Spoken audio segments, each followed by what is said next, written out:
Ողջույն ձեզ քուրեր եւ եղբայրներ։ Այսօր մի կես ժամ առաջ Հայաստանից մի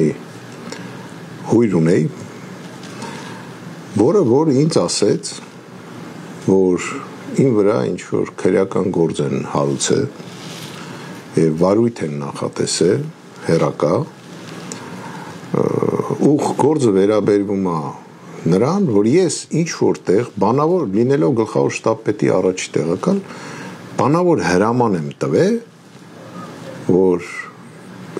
եւ հանել եմ դիրքից անձնակազմին եւ այդ դիրքը ինչ որ ստացվել է, որ զիջվել է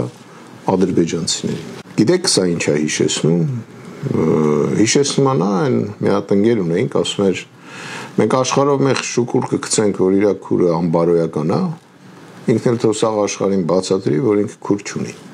Սա այդ մասից։ Ուրեմն գեներալ Արշակ Կարապետյանը երբևիցե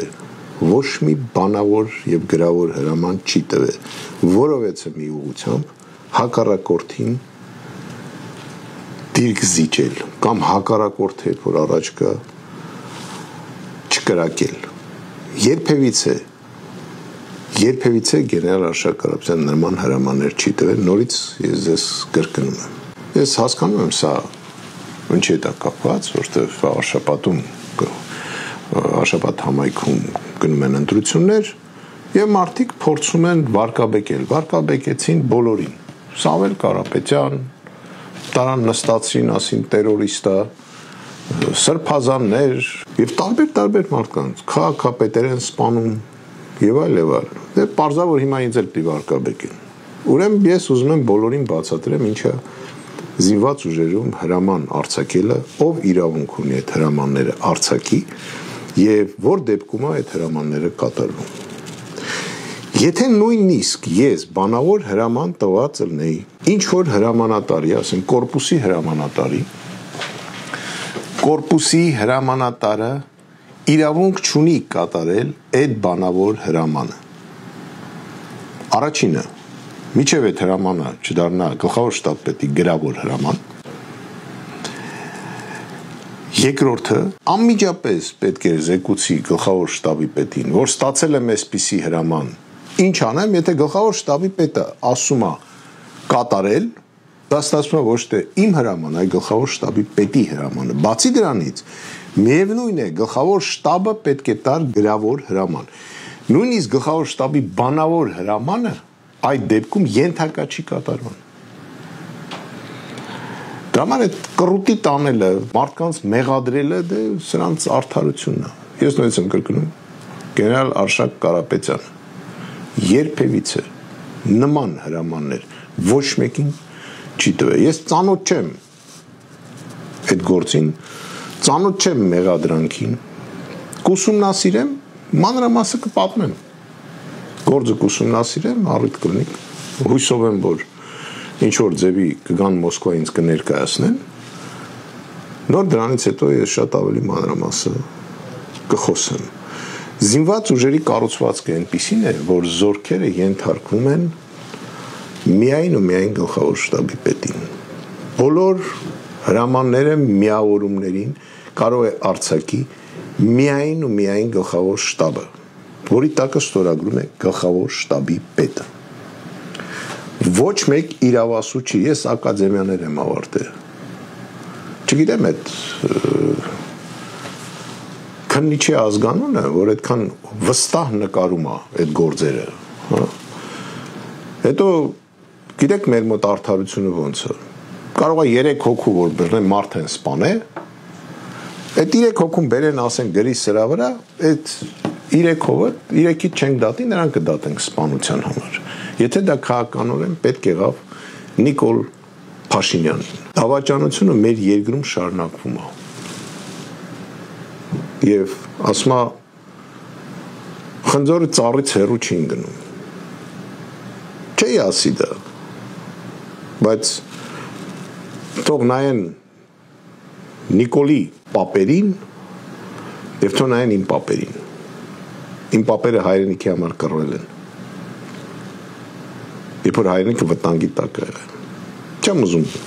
ընտանիք մտնեմ։ Ինձ հանեց հենց նրա պատճառով, որ ես կրակելու հրաման եմ տվել, որ ես թուրքին չէի զիջում։ Հիմա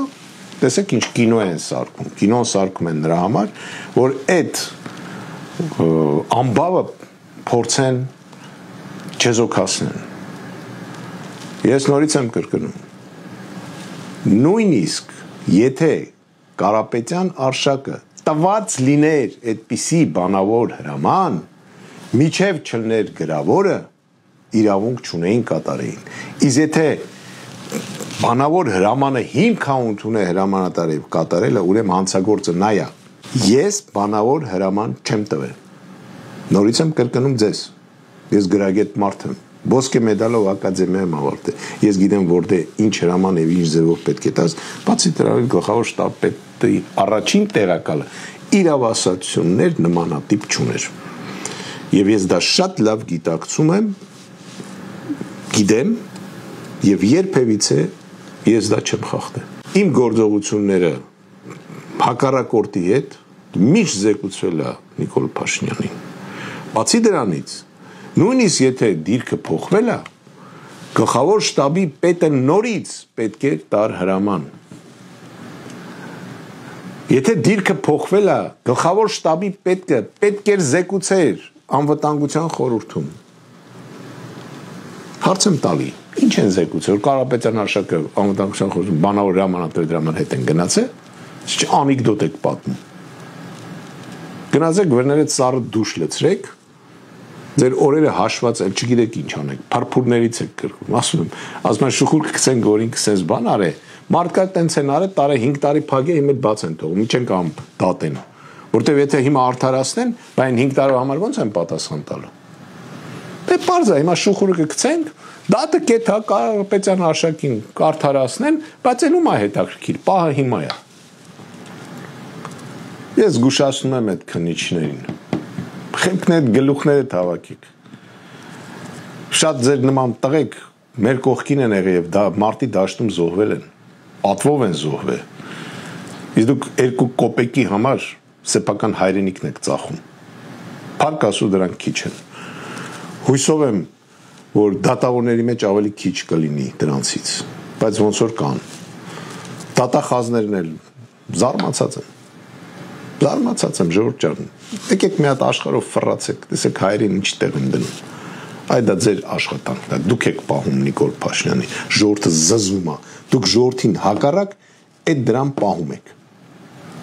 Դուք եք գնում իր համար դուբինկով կանգնում։ Դուք եք գնում իր համար գործեր նկարում։ Դուք եք գնում իր համար մարդկանց կալանավորում, ասֆալտին պարկասնում։